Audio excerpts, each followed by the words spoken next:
Hey guys, welcome to my in-depth guide on Sidus Heroes, one of the most promising play-to-earn crypto games. In this video I'm going to cover all the important gameplay mechanics, as well as the most recent update that addressed the player base's initial concerns. At the time of this recording, the game is in closed beta, which is available only to the holders of Sidus Heroes NFT collection, which can be bought on OpenSea at a floor price of 0.4 ETH.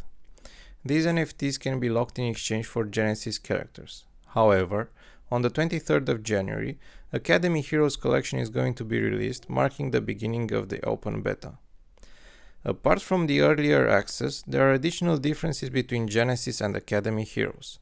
While the former gains benefits while crafting certain items or upgrading weapons and ammunition, the latter provides additional experience to the entire team, as well as allowing the player to spend more time on neutral planets.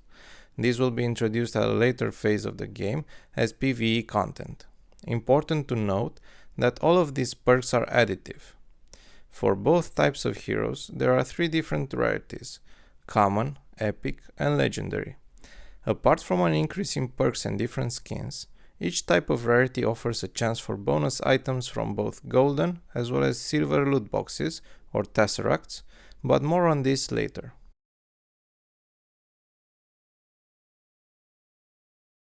Once you buy a hero NFT, you can generate an in-game playable character, which can be part of one of the three races or classes presently available: Raptorians, which deal poison damage, Voltrons, which deal electrical damage, and Ogias, which deal fire damage.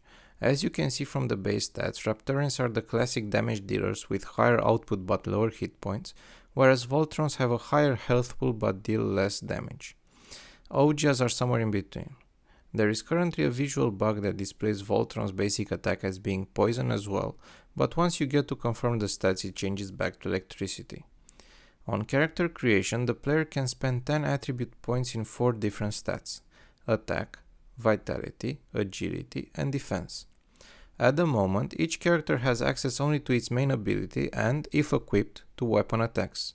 As there is no armor introduced and the only game mode available being turn-based PvP, these things led to a crushing dominance of Raptorians, which were spec'd into full or almost full damage. This was also caused by the fact that damage scaled considerably better than the other stats. This in turn led to numerous feedback and concerns from the community. The Sidus team released their first update only 2 days after the game launched.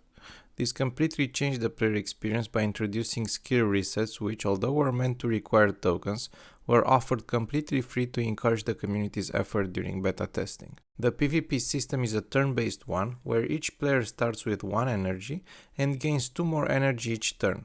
However, if you decide to skip your turn, you get 3 energy the following turn instead of just 2. Further additions that diversified the gameplay were a weapons buff and the introduction of skip turn. This enabled a mix of basic attacks and weapon attacks to be used in the same turn. The earn component was also buffed, the token rewards from loot boxes being tripled. In my case, I opened 7 golden loot boxes before the patch and received around 100 Sidus coins. The way in which you receive loot boxes is simple. You have to win 3 consecutive matches and you receive a loot box. The first 5 you earn each day are golden, and the rest are silver. The daily reset for the loot box counter is at midnight UTC. But more about loot boxes and what additional items they can contain in my next video, when I also plan on opening 35 loot boxes that I have gathered since the update. If you enjoyed this clip and found it useful, make sure to drop a like and subscribe. Thanks for watching.